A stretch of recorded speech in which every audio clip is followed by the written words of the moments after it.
नमस्कार। पिछले 3-4 वीडियो में मैंने आपको ब्लड प्रेशर पर डिटेल्स बताया है। आज मैं देखूंगी कि उच्च रक्तचाप की स्थिति में आहार कैसा होना चाहिए।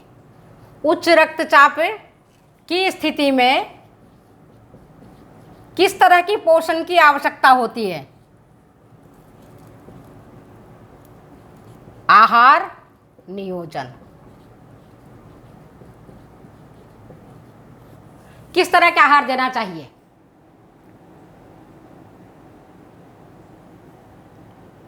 तो देखिए, सबसे पहले हम जाते हैं कैलोरी पर।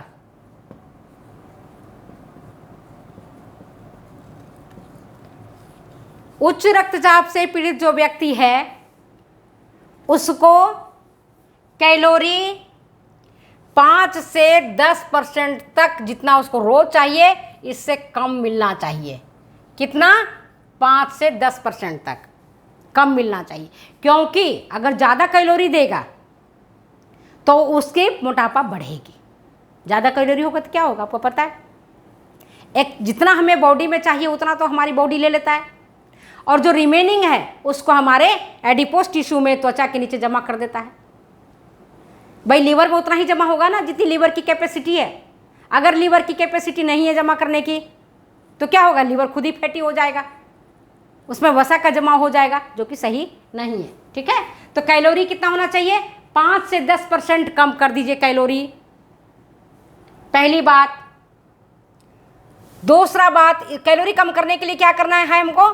कार्बोहाइड्रेट की मात्रा कम करनी पड़ेगी, कार्बोज की मात्रा हमको कम करनी पड़ेगी, और वैसा कार्बोज लेना पड़ेगा जो कि सरलता से पचने योग्य हो।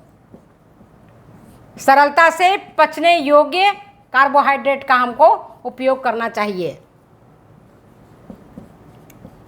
जो हमें आसानी से पच जाए, वैसे कार्बोज का इस्तेमाल करना है। इसके बाद तीसरा क्या है? वसा, फैट कम लीजिए। कम में कौन सा? जो इसमें कोलेस्ट्रॉल ज़्यादा है वो बिल्कुल कम लेना है। कोलेस्ट्रॉल किस में ज़्यादा है? प्राणीज में, प्राणीज भोज्य पदार्थों में। प्राणीज भोज्य पदार्थ कौन से हैं? जैसे अंडा हुआ, अंडा का पीला भाग है, बहुत ज़्यादा नुकसानदायक है, लोग बहुत खाते हैं अंडा। फिर और क्या है? घी है, मक्खन है, ये सब सैचुरेटेड फैट है। अंडा, घी, मक्खन, ये संतृप्त वसा है, संतृप्त वसा है। इनको नहीं लेना है। इनको अगर ज़्यादा मात्रा में हम लेंगे तो कोलेस्ट्रॉल बढ़ेगा। एक लड़की बार बार पूछती है, कई बार मैंने देखा उसको कमेंट करते हुए, मैडम वसा का सांद्र स्रोत क्या है? भाई मैंने इस पर कई वीडियो बना के दिए हैं आपको, कई क्लास लिया है कि वसा जो है वो ऊर्जा का सांद्र स्रोत है। सांद्र स्रोत है, कंसंट्रेटेड स्रोत है। प्रोटीन तब आपको ऊर्जा प्रदान करेगा जब आपके आहार में कैलोरी नहीं हो, कार्बोज नहीं होगा। कार्बोहाइड्रेट कितना करता है? 4.1 किलो कैलोरी। प्रोटीन कितना देता है? 4.1 किलो कैलोरी। 4.1 kilo calorie.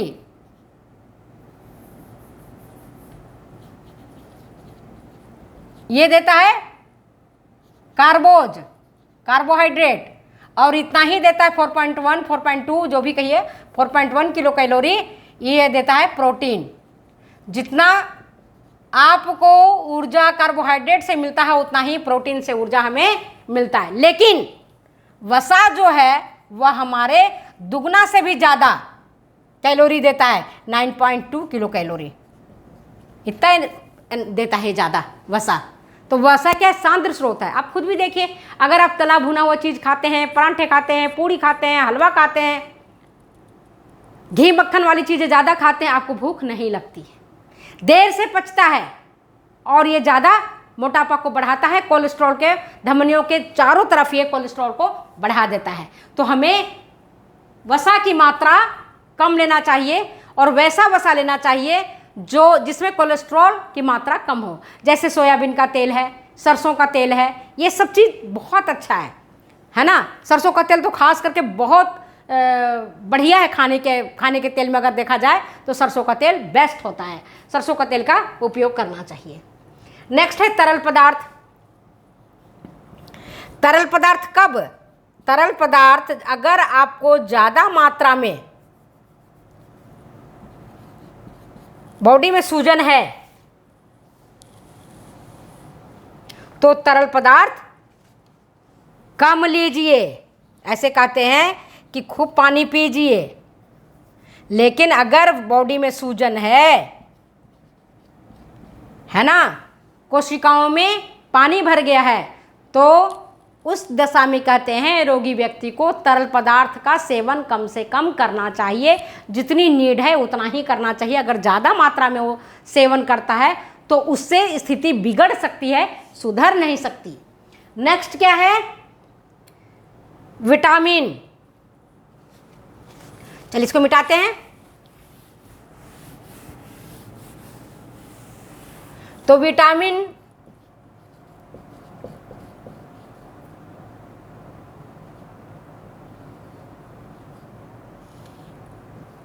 सभी विटामिन की जितनी खुराक है, सभी विटामिनों की जितनी खुराक है सभी को पर्याप्त मात्रा में लेना चाहिए।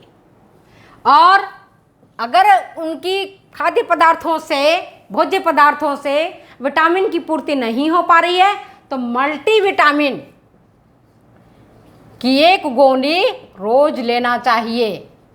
मल्टीविटामिन की एक गोली प्रतिदिन उच्च रक्तचाप से पीड़ित व्यक्ति को लेना चाहिए। ठीक है, विटामिन हो गया। इसके बाद आता है आपका सोडियम। हाई ब्लड प्रेशर वाले पर्सन को सोडियम रेस्ट्रिक्ट होता है, सोडियम कम लेना है। सोडियम की मात्रा कितना? 300 से 400 मिलीग्राम से ज़्यादा नहीं लेना है। सोडियम कितना लेना है? 300 से 400 मिलीग्राम से ज़्यादा सोडियम नहीं लेना है।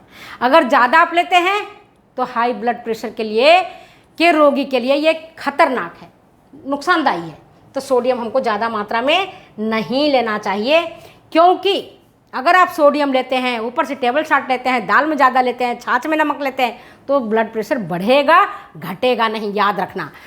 ऐसे कई सारी सब्जियां जैसे पालक है, मूली है, सब्जियों में ऑलरेडी साल्ट रहता है, सोडियम रहता है। अगर पालक में ज़्यादा मात्रा में नमक डाल दो, पालक खाने में अच्छा नहीं लगेगा।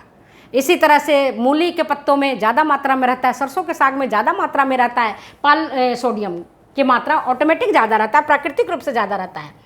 तो हमें ज़्यादा मात्रा में या ऊपर से हमको टेबल साल्ट लेकर के खाना नहीं है।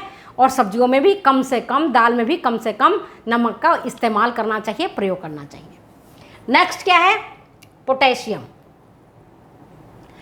पोटेशियम, अगर आप सोडियम रहित भोजन ग्रहण करते हैं तो पोटेशियम की ऑटोमेटिक कमी हो जाती है। क्या होती है? पोटेशियम को देखिए आप, अगर सोडियम लेते हैं आप कम मात्रा में तो देखिएगा कि पोटेशियम की भी कमी हो जाएगी। तो पोटेशियम की जब कमी होगी तो हार्ट के सुचारू रूप से संचालन के लिए पोटेशियम का होना जरूरी है, पोटेशियम साल्ट का होना जरूरी है। अगर ये ठीक प्रकार से नहीं, ज़्यादा मतलब कि एडिक्वेट अमाउंट में नहीं रहेगा तो हार्ट जो है आपका वो ठीक प्रकार से काम नहीं करेगा, हार्ट बीट में इरेगुलरिटी आएगी, बाधा उत्पन्न होगा। ठीक है, पोटेशियम। तो इसके लिए, पोटेशियम के लिए क्या करेंगे? Potassium citrate. इसके लिए हम क्या करेंगे? पोटेशियम के लिए हमें पोटेशियम की पूर्ति कैसे हो, तो इसके लिए पोटेशियम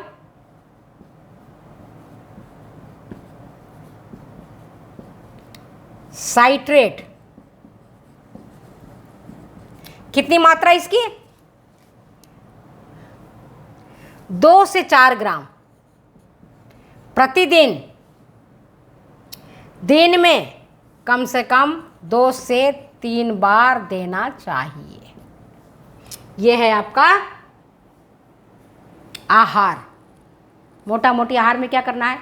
घी तेल कम खाना है, नमक कम खाना है, चीनी कम खाना है, मोटापा ना बढ़े, है ना, तो इन चीज़ों पर हम अगर ध्यान रखेंगे तो हम काफ़ी हद तक ब्लड प्रेशर को कंट्रोल कर लेंगे। ठीक है, अब हम ये देखते हैं कि इसका उपचार कैसे करेंगे। तो सबसे पहले जिस समय आपको चक्कर आने लगे, बेहोशी आने लगे, घबराहट होने लगे, परेशानी होने लगे, कुछ मत करिए, बिस्तर पर जाके लेट जाइए। Take proper rest. दूसरा, मेडिसिन। अब डॉक्टर के पास जाइए, डॉक्टर को बताइए, डॉक्टर साहब आपको दवाइयाँ देंगे। हम अपने मन से किसी प्रकार का कोई दवाई नहीं लेंगे, डॉक्टर से दिखा के ही हम दवाई लेंगे। तीसरा क्या है, सोचेंगे नहीं। हम मानसिक चिंता करते हैं अनावश्यक। कई बार हम क्या करते हैं ना, बैठे बैठे हमारे मन में आ जाता है, अरे मेरे साथ ऐसा हो गया तो क्या होगा, अगर मैं परीक्षा में फेल हो गई तो क्या होगा, अगर ऐसा हो गया, अगर मैं व्यापार में घाटा लग गया तो क्या होगा, अगर बच्चे नहीं पढ़ के पास हुए तो क्या होगा, मेरे बच्चे का रिजल्ट नहीं अच्छा आ रहा है तो क्या होगा। बहुत सारी दिमाग में हम बैठे बैठे सोचने लगते हैं, बहुत सारा तनाव ले लेते हैं जिसका कोई मतलब नहीं है। उस तनाव से आपका कोई सॉल्यूशन नहीं है, लेकिन हम जानबूझ करके बीमारी अपने ऊपर ले रहे हैं। तो हमको तनाव से मुक्ति चाहिए, हमें टेंशन से मुक्ति चाहिए। हमेशा हमको हंसते रहना चाहिए, ऑलवेज स्माइल। चेहरा बना के रखने की जरूरत नहीं है कि हम थोबड़ा सुझाए हुए घूम रहे हैं या इधर घूम रहे हैं उधर घूम रहे हैं। हेल्दी लाइफ के लिए स्माइल, मुस्कुराना, हंसना जरूरी है। अच्छा डाइट लेना जरूरी है। और प्रतिदिन जो एक मैं बताती हूँ रोज कि थैंक्स टू गॉड, ऑलवेज कहिए भगवान को कि परमात्मा तुमने मुझे बहुत अच्छा रखा, आज के दिन भी तुमने मेरे लिए बहुत अच्छी व्यवस्था करी, चाहे खाने को कुछ भी मिला हो। अगर कोई आपसे ये पूछे कैसे हैं आप कहिए बहुत मज़े में हैं, बहुत खुश हैं, बहुत अच्छे हैं, हमें किसी प्रकार की कोई तकलीफ़ नहीं है, परमात्मा भी ऊपर खुश होगा। लेकिन अगर आप रोते हो, बोलते नहीं जी मेरी तो तबीयत ख़राब रहती है, मेरे तो पैर दर्द करते हैं, मेरे तो सिर दर्द हो रहा है, मेरे तो हाई ब्लड प्रेशर हो गया, तो क्या होगा इनके बोलने से? कोई अगला के आपको ठीक कर देगा? नहीं। और साथ ही परमपिता परमेश्वर को भी आपकी इन बातों से दुख होगा कि मैंने इसको इतना सारा दिया फिर भी यह हंसती नहीं है, मुस्कुराती नहीं है, यह हंसता नहीं है, मुस्कुराता नहीं है, हर हमेशा इसकी चिंता की लकीरें इसके चेहरे पर रहती है। नहीं, चिंता को हम तो करेंगे बाय बाय, अब स्माइल को करेंगे आ जाओ, मेरे पास ही आओ, मेरे पास ही रहो, चाहे कितनी भी स्थितियां हमारी बेकार से बेकार हों, है ना, फिर भी उस समय में धैर्य धारण करते हुए, मेंटल टेंशन को बाय करते हुए और हमेशा हंसना मुस्कुराते रहना चाहिए। अगर आप हाई ब्लड प्रेशर से बचना चाहते हैं तो मानसिक तनाव से मुक्ति। और ये नहीं, ये हमारे ऋषि मुनि तो पहले ही कहते थे। योगा कहाँ का है? योगा हमारे भारत का ही तो है। अब विदेशों में इस पर जाकर शोध करते तो कहते कि हमने शोध किया, अच्छा खाना दिया और उसको तनाव मुक्त रखा और उससे एक्सरसाइज करवाए तो उसका तो ब्लड प्रेशर कंट्रोल हो गया। आप इस काम को खुद करिए, अब ब्लड प्रेशर खुद अपने आप कंट्रोल आपका रहेगा। तो चलिए हम आपको, आज मैंने आपको ब्लड प्रेशर के बारे में डिटेल्स बताया है, किस तरह का आहार देना है, कैसे हमको रहना है, कैसे हमको काम करना है। और कैंपनर का एक जो होता है ना भोजन, कैंपनर का फूड, कैंपनर नामक एक वैज्ञानिक थे जिन्होंने एक प्रकार का फूड तैयार किया और हाई ब्लड प्रेशर के रोगी को खिलाया जाता है, जिसको हम कहते हैं कैंपनर्स फूड। कैंपनर्स फूड के बारे में हम अगले वीडियो में आपको बताएंगे। ओके बाय, तब तक दो इजाज़त जाने की। कमेंट करें,